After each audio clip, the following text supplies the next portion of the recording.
get so mad, there's no controlling me. My thoughts get so bad, I'm like.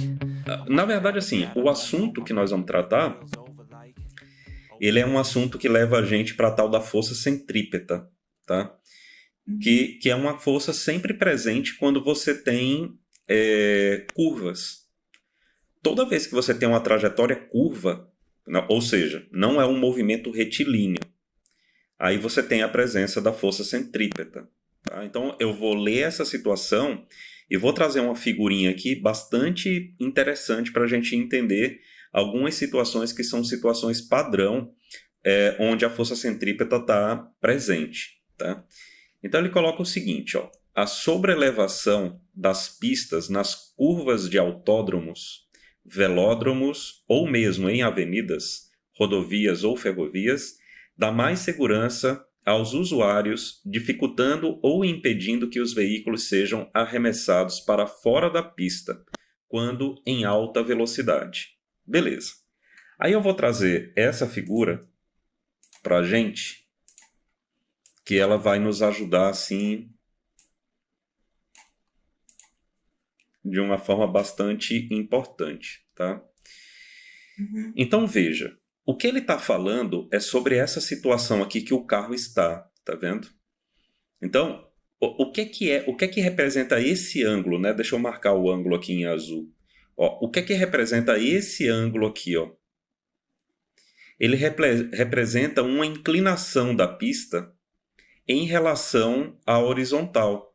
É isso que ele fala de sobrelevação, tá vendo? Ela está elevada em relação ao plano horizontal.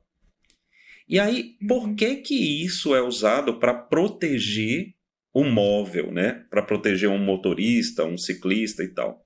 É porque aparece essa força aqui, tá vendo?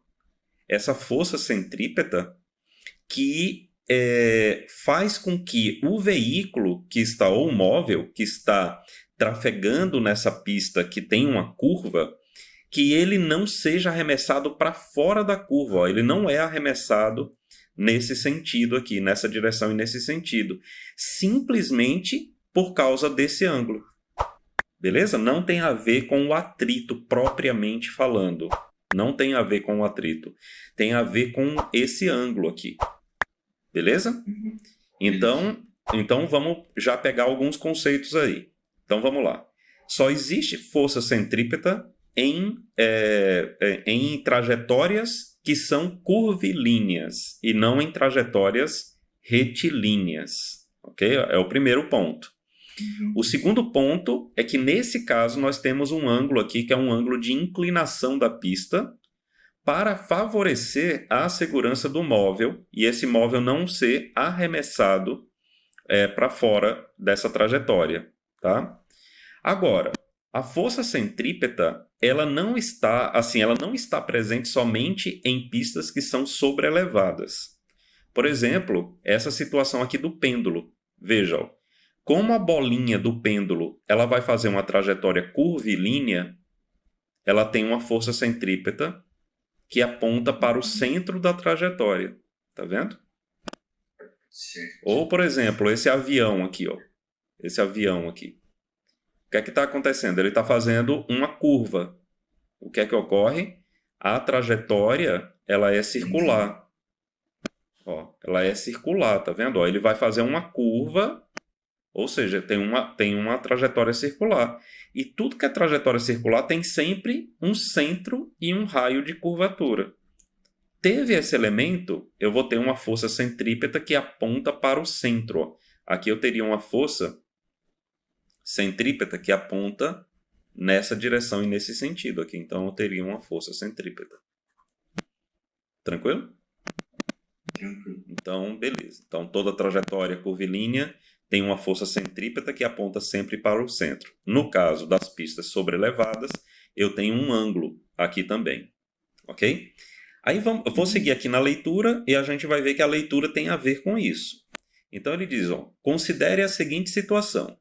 Em um percurso de triatlo, os ciclistas precisam fazer curvas circulares sobrelevadas de 70 metros de raio. Então, tá vendo aqui a grandeza raio? Ó? Uhum. Então, o raio aqui é de 70 metros. Com velocidade de 72 quilômetros por hora.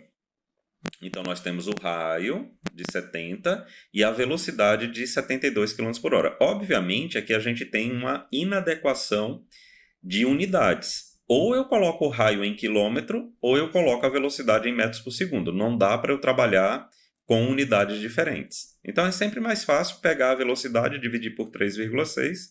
Aí a gente vai sair de 72 km por hora para 20 metros por segundo. Então, isso aqui seria a mesma coisa que 20 metros por segundo. O cálculo que eu fiz foi dividir por 3,6, tá bom?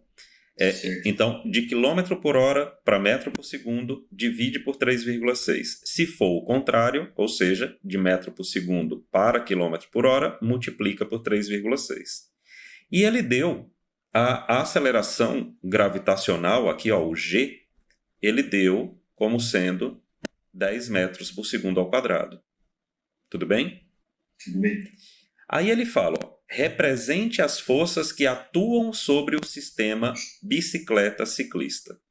As forças, elas são exatamente, João, essas dessa figura aqui, ó, só substituindo o carro pelo ciclista. É isso, tá? Não tem outra coisa para fazer. Então, vamos ver aqui o restante das forças que a gente não falou. Lembre que o peso é sempre vertical e para baixo. Então, independente da curvatura, ou melhor, da inclinação da pista, o peso é sempre vertical e para baixo. Nunca é diferente disso. Agora, a reação normal, que é essa Fn que ele coloca aqui, ela é sempre 90 graus à superfície que suporta o carro. Tá vendo aqui, ó? Essa superfície está dando suporte ao carro. No caso da gente aqui do ciclista, vai suportar o ciclista. Então, ela vai fazer sempre 90 graus aqui com essa superfície aqui, ok? E, lembrando, apontando para o centro da curvatura, nós temos a força centrípeta. Tudo bem? Ele diz, inclusive, aqui, ó, despreze a força de atrito. Então, eu não vou falar sobre força de atrito, ok? Então, nós temos aqui a força centrípeta somente. Eu não tenho uma quarta força, ok? Ok. Daí, bom, então essa letra A já seria isso, ok? Seria esse conjunto de forças aqui. Ah, dá para fazer um esquema com essas forças? Dá, com certeza absoluta. Então, seria uma coisa assim, obviamente não vai ficar tão bonito quanto a figura ali, mas seria uma coisa assim, né? Aqui seria a pista, tá?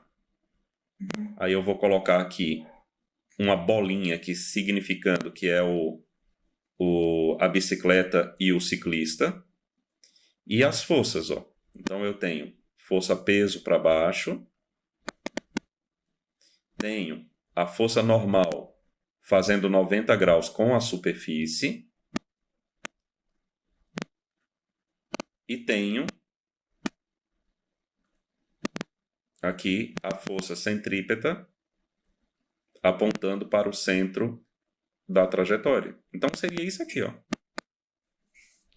Certo. Certo? Beleza. Então essa foi a letra A, né? Aí vamos aqui para a letra B.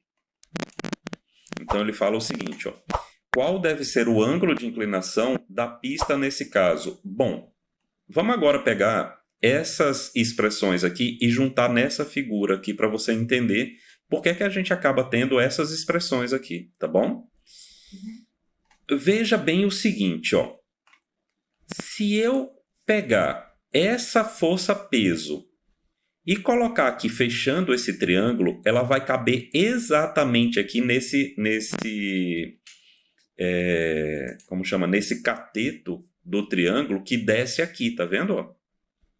Sim. Certo? Ó, se eu pegar essa força, como se fosse assim, cortar ela daqui e colocar ela aqui, fechando o triângulo, a gente vai ter exatamente o que a gente precisa para fechar o triângulo. Tá? Tudo bem? Ou pegar essa força que está aqui, ó, esse Fn que está aqui, e colocar ele aqui, ó. Também fecha esse triângulo. Tá vendo? Beleza. Agora, o que é importante, né, a gente saber disso aqui? Por que é que eu estou falando sobre o triângulo em si e eu teria um triângulo feito dessa forma aqui, João. Ó. Então, ó, eu vou colocar aqui uns valores para a gente entender. Então, aqui eu tenho a força normal. Aqui eu vou ter a força centrípeta. E aqui eu vou ter a força peso. Obviamente, a força normal está apontando para cima. A força peso está apontando para baixo. E a força centrípeta está apontando aqui para o lado direito. E aqui ele diz que tem o ângulo θ. Ó. Vamos ver lá a figura para você ver que fecha exatamente aí. Tá vendo aqui, ó, esse triângulo aqui de cima? Então, ó, a força normal está inclinada, apontando para cima. A força centrípeta está aqui na horizontal, apontando para a direita. E o peso, eu estou tirando o peso daqui e estou colocando o peso bem aqui, ó. E aí eu fecho o triângulo, certo? Certo. E aí o que é que acontece? Ó? Agora, vamos ver essa figura aqui como se fosse meramente um triângulo. Então, note. Eu posso pegar esse ângulo aqui, tratando pela tangente, para ficar igual a essa expressão. E eu poderia fazer o seguinte. Ó. Tangente do ângulo θ é igual ao cateto oposto. Então, é força centrípeta dividido pelo cateto adjacente, que é o peso. Tranquilo? Agora, vamos fazer o seguinte. O que é a força centrípeta? Aí entra isso. Força centrípeta é igual a massa vezes a aceleração centrípeta. Tranquilo? Tranquilo. E o peso é igual a massa vezes a gravidade, vezes a aceleração da gravidade. Tranquilo até aí? Tranquilo. Aí, o que é que acontece? A aceleração centrípeta, ela é v ao quadrado sobre r. É aí que vai aparecer o r, tá vendo? Ó? Então, o que é que acontece? No final, então, vamos fazer aqui. Então, tangente de θ é força centrípeta é massa vezes a aceleração centrípeta. E a aceleração centrípeta é V2 sobre R. Então, aqui no numerador, eu vou ter isso aqui, ó. Massa V2 sobre R. Tranquilo? Tranquilo. E aqui embaixo, eu tenho massa vezes gravidade. Certo? Certinho. Então, o que é que acontece aqui? Ó, a massa cai com a massa. Então, ó, por isso que na questão ele não deu a massa da bicicleta, nem deu a massa do ciclista. Porque para a gente não importa. Não vai importar. Tranquilo?